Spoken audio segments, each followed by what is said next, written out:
Hello. Another book review. Yay. So, Die by Kieron Gillen, Stephanie Hans, and Clayton Cowles. There's also some design work by Ryan Hughes, edited by Chrissy Williams. May as well mention her as well. So, this is Omnibus collecting the entire 20 issue series. Um,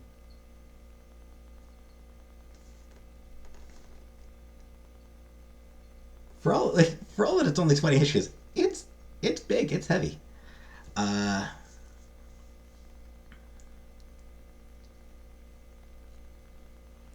so this is basically an isekai book.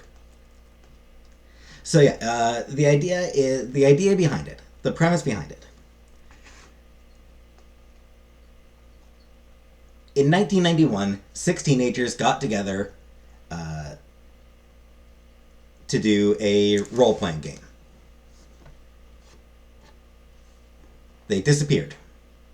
They returned. Five of them returned 2 years later, and it has now been 25 years since they returned, and now they are forced to return back to the world they went to, the world of Die. So yeah, it's a book about role playing games. Being a book about role playing, Kieron Gillen also ended up making an RPG that went along with it by the same name, Die. You can find that. You can find the Die RPG online if you want to play it. You can find it. Um,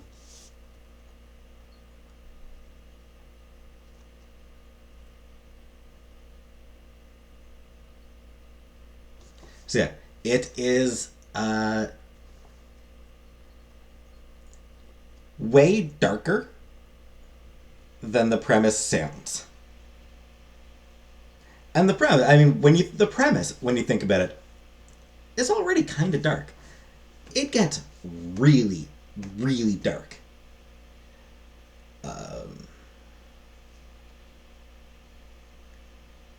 Because it is sort of one part of it is a deconstruction, like a big part of it is deconstruction of role playing games. Though there is also a reconstructive element to it. Um, it is sort of really delving in, does try to really delve into what role playing games are about, what they're meant for. That they are places for people to explore parts of themselves that they're maybe not comfortable exploring uh, regularly.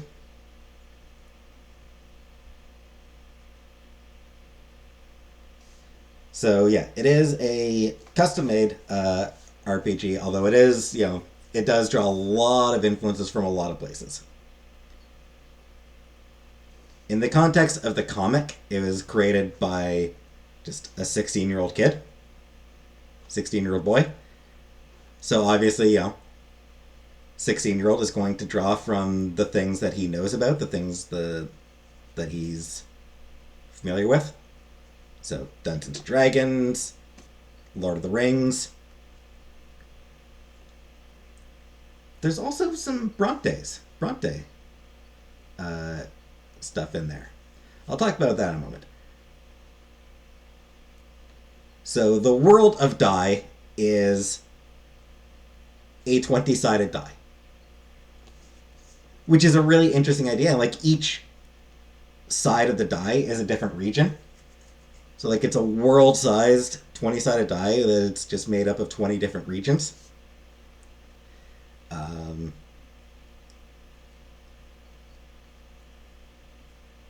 there are 6 classes.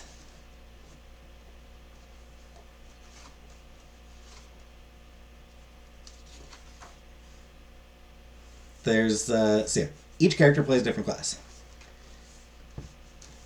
There's Ash, who plays in the real world he's a guy. In the world of the game, he's a girl. His character is the Dictator, which he describes as a cross between Cleopatra and Machiavelli. One of them plays a warrior who turns emotions into power. In his case, specifically, it's grief and sadness. The Grief Knight. Yeah, I may as well describe each class. So, the Dictator has the power to basically control people. The Dictator class, they say something and that, it becomes true for that person. It is a pretty terrifying class. Because it's straight up mental and emotional control, mind and emotion control. Kieron Gillen described it as being like a bard if everyone was scared shitless of bards. Let me get the exact phrasing that he used.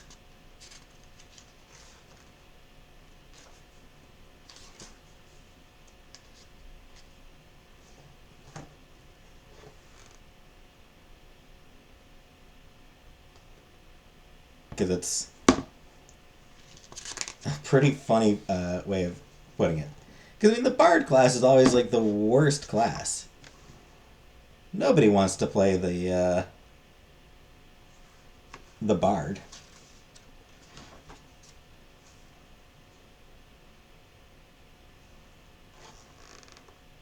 Yeah. Dictators are like bards if everyone was fucking petrified of bards. That is how Kieron Gillen put it. Actually, while I'm at it, show off the art, because the art, Stephanie Hans, is fucking incredible.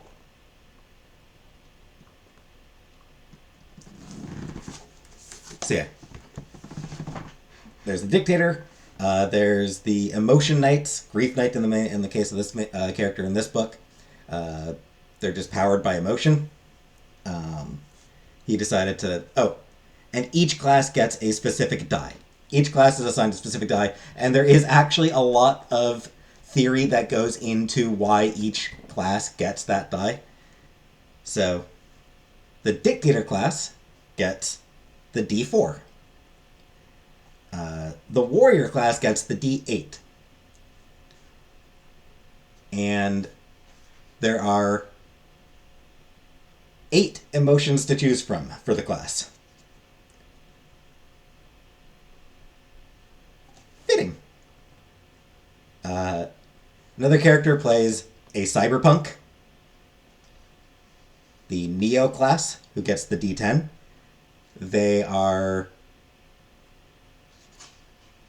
sort of techno rogues. They're cyberpunk. They hack people, and they need to steal gold in order to... They need to steal fair gold in order to be able to do their tricks. One of them describes her class as an atheist with gods for pets. The Godbinder with the D12.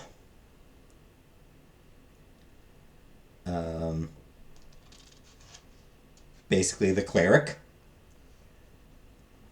Another one, the class is the Fool. They get a D6. They are just there to have fun. They're not really worried about rules or logic or just sensible stuff. And finally, there's the D20. That goes to the Master. what they say goes. They can change the rules of the game on the fly as they need to. So that's the basic. So that's the classes. That's sort of the basic gist of it. And yeah,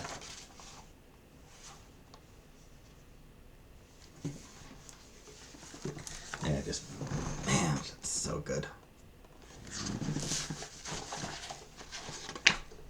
So that's the whole premise behind the whole thing. So yeah, they spent 2 years there. We do not see those 2 years. It is horrible. There's a lot of horrible stuff that happens during that time. Because of course there is.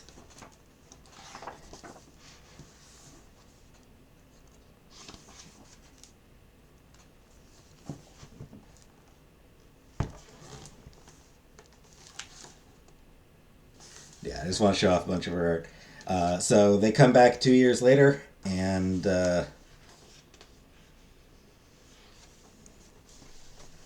they come back 25 years later, and the world that they left behind has gotten even more to shit.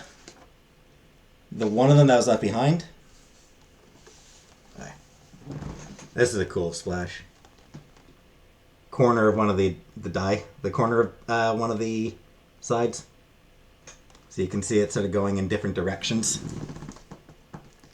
different regions.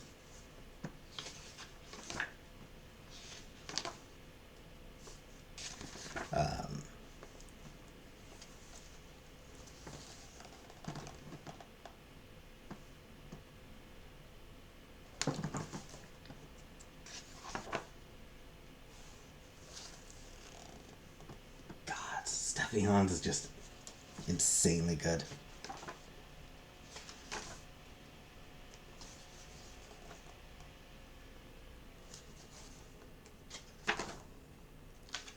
And yeah, so they have to navigate the terrible, terrible world. Figure out what to do about their friend who's been trapped in that world for 25 years, going slowly insane.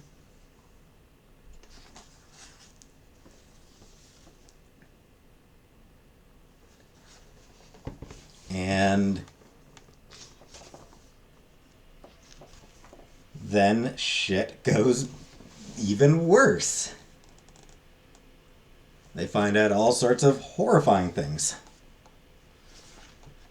about the world. And it turns out the world is even worse than they ever believed. As they go along, things just get worse and worse and worse.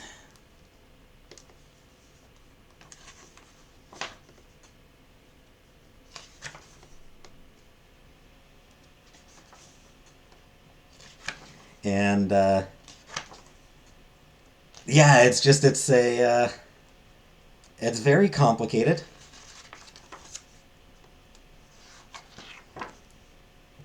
Very cool.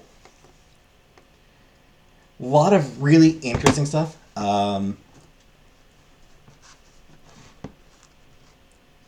There's an issue that is basically, imagine if Lord of the Rings was the front in World War One.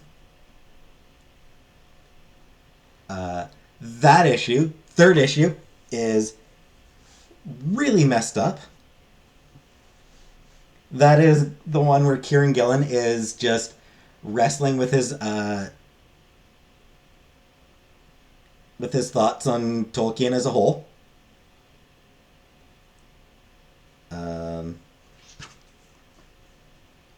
It's fucked up. One really interesting section. So, one of the areas is Glasstown. There's also Angria. And I think there's a reference to Gondal.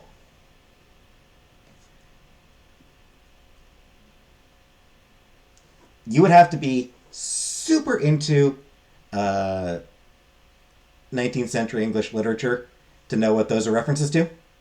Way more than I ever was into it. I mentioned the Brontes. In the real world, the Brontes' father brought home 12 wooden soldiers. And their older brother, and the three Bronte sisters and their older brother, created a world. Angria, they created Glasstown, they created certain characters, and they just built this entire world. Which is fascinating to learn about. Like, I had no idea about that. That's really cool. So he spends a lot of time talking about all that stuff, about the Brontes' creations.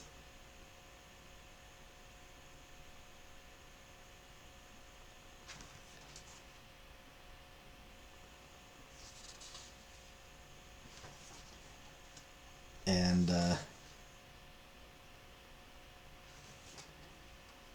it's really fascinating stuff. One thing I will say about... I really should show some of the pages.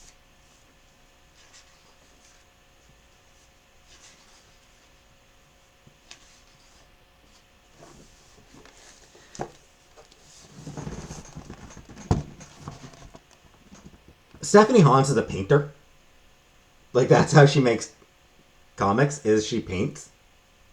For the Bronte sisters stuff, she did inks instead.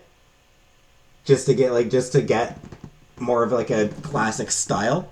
Just to get just make it look like an older style. And it looks really cool. It works really well. Also, she has a great use of color. She's got an essay in the back about sort of the ways in which... about the way she used colors in the book. I'm just sort of showing random pages at this point. But I mean, every page, it doesn't matter how random the page is, it's gorgeous.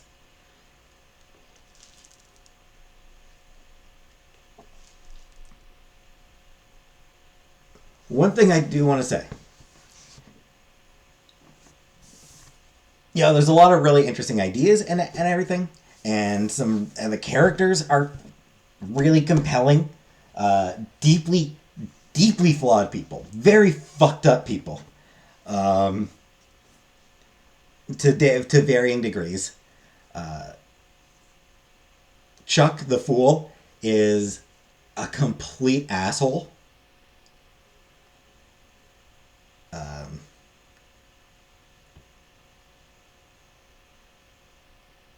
Ash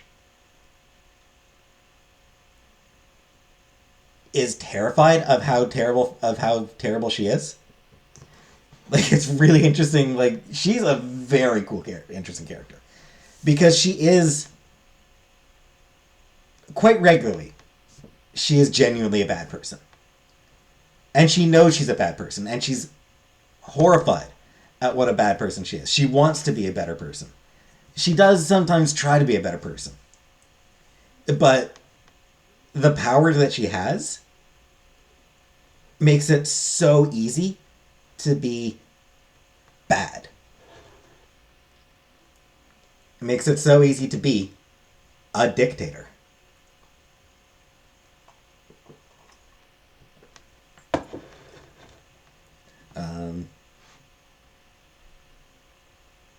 Yeah, I mean, they're all like really interesting characters. The story is very intelligently written, and it's never confusing. Yeah, like, there's hints here dropped here and there, like minor little like hints dropped here and there, foreshadowing. Yeah, there's some good foreshadowing here and there. Um, and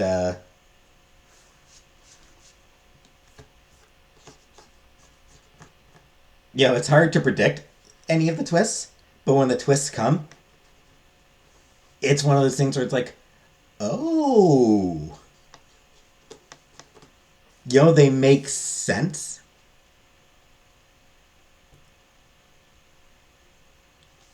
However, Kieron Gillen is a writer who has a tendency to be cruel. To be very, very cruel. To both his characters and, frankly, to the readers.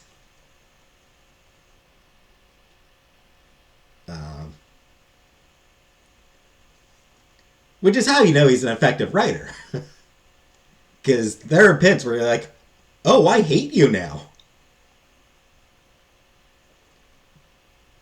And then he'll throw in a bit of wordplay, a bit of pun, and you're like, oh yeah, I hate you for that as well. But no, that's a different kind of hate. Because he does love his wordplay. Entirely too much. He loves his wordplay way too much, and he'd be the first to admit it. But yeah, he can be deeply cruel. Vicious, even. Never unnecessarily so.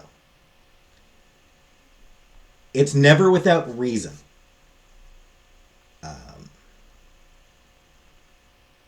And, it is always great emotional punch. It's really good writing. It's just something it's just something to be aware of when you're reading Die.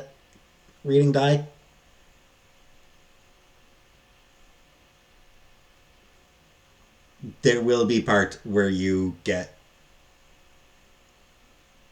angry at just how much he is affecting you.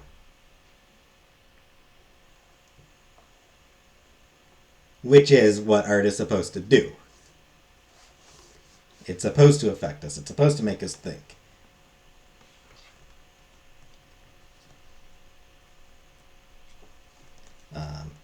There's a lot of back matter.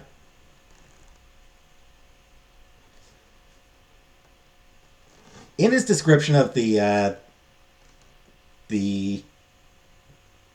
dictator,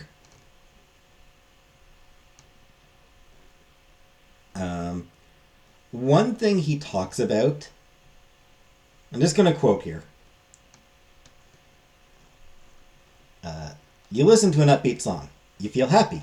You read a depressing story. You feel sad. Does that ever strike you as sinister? As if someone has magically taken control of your emotions and should be shunned or feared? Of course not.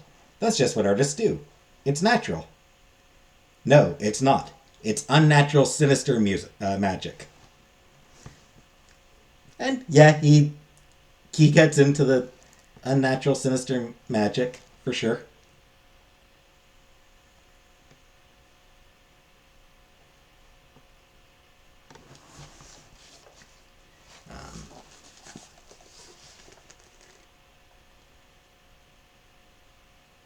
And yeah, I mentioned Clayton Cowles. I didn't mention what he did. Clayton Cowles does the lettering.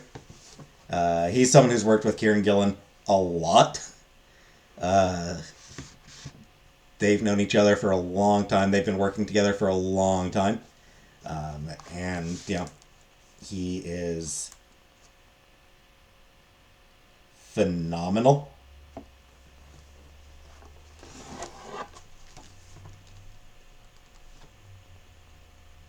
Like, he's just damn good at what he does. He's one of the best letterists in the business, which is not one of those things that the average reader thinks that much about. In general, people really only notice, like, the average reader is probably really only going to notice lettering if it's particularly bad. If it's, if it makes the book harder to read.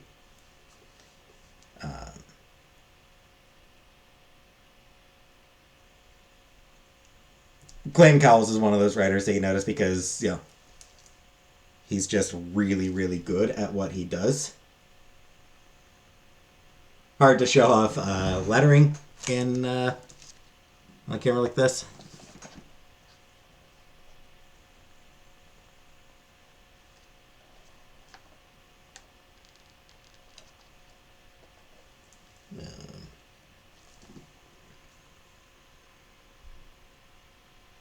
Yeah, so like I said, it's hard to show off the lettering, but he is very good at it. Stephanie Hans. Stephanie Hans is probably my second favorite comic artist of all time, behind only Emma Rios. Her style is just beautiful because it's painted. Like it's painted, but she does have a really good eye for colors.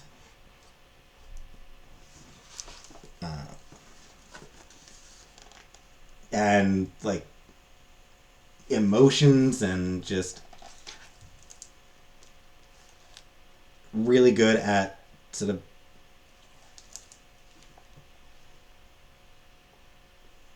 designing the page for like panel layouts and splash pages. Her splash pages are always a thing of beauty. And her covers, obviously. She always does beautiful covers. That's sort of what she how she broke into comics, was based on the covers. And nicely, they do actually include the covers. So they sort of break up each of the chapters. So each, yeah.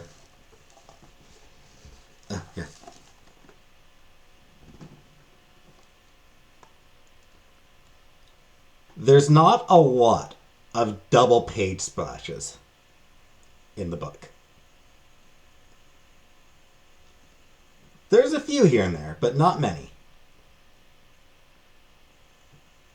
This one's in the first issue, and I feel like the reason there's not a lot of double page splashes is because use them too often and they lose their effectiveness. You need splash pages for the big momentous moments. This scene is them returning to the world of Dai, which is one of the biggest moments of the whole series. Also, at the end of each chapter, these are new. These are added. These they add like cute little sketches. I mean, not always cute. Some of them are cute. Some of them are.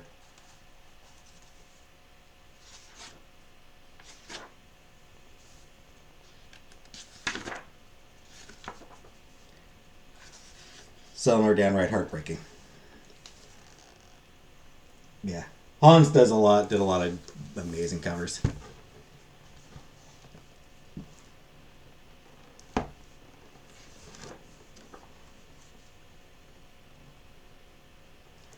They also include, as part of the back matter, they also include variant covers. This one by Peach Momoko, who is insanely good. This one, I forget who did that one.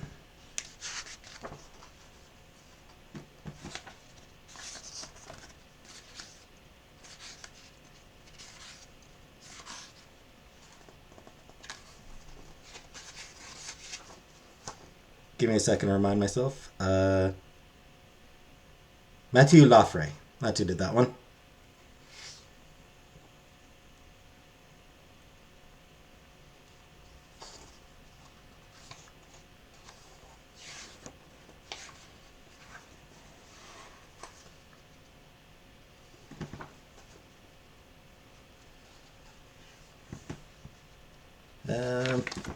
A lot of beautiful, beautiful variant covers. Glad they included those because, like I said, most of them are incredible. Emma Rios right here. Always amazing.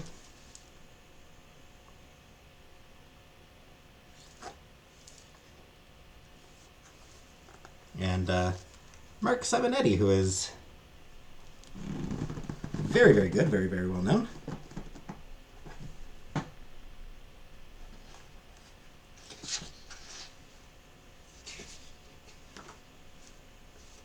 And where was it?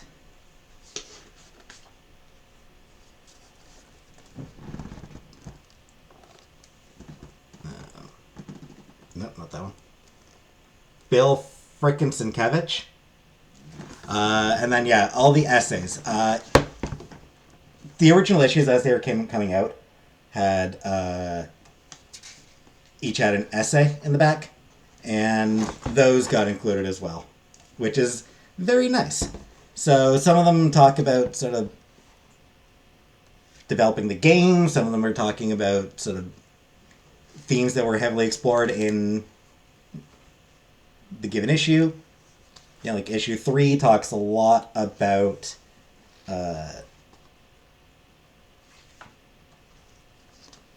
does talk quite a bit about Tolkien.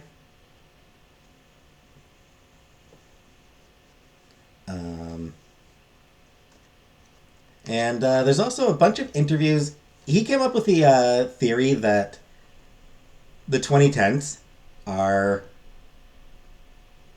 the most important decade, the most important time in the tabletop industry since it began, since its first decade. And he interviewed a bunch of tabletop RPG developers. Mostly new ones, although a couple of older ones as well. One who was there like back in the 70s.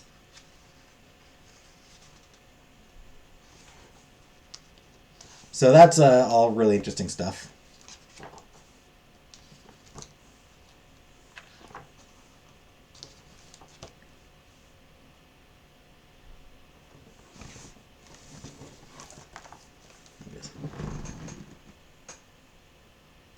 So yeah, I have talked a lot about it. It is really good. It's a great series. Obviously, you can pick it up all one collection if you want a fucking tome. Or there's 4 trade paperbacks if you want it to be a little bit more manageable to read. It was collected into 4 trade paperbacks, one for each. You know, each one includes 5 issues. Each one contains an arc. Anyways, yeah. Some really beautiful art, smart writing, some really interesting history about, you know, RPGs as a concept, where they came from, that sort of thing.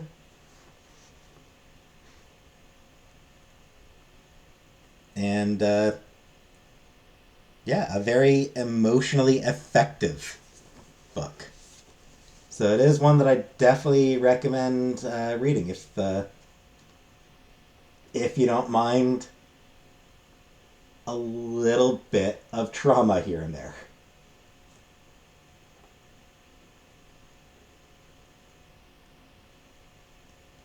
So yeah, that's more than enough. I've said more than enough already. So, yeah, Die by Gillen, Hans, and Cowles.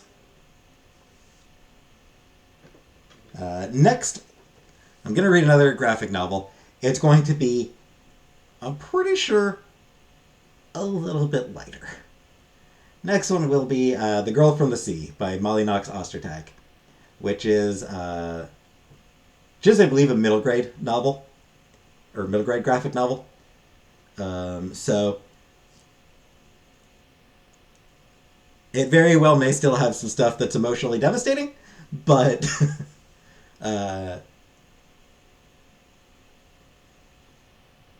it definitely a very different tone from this one.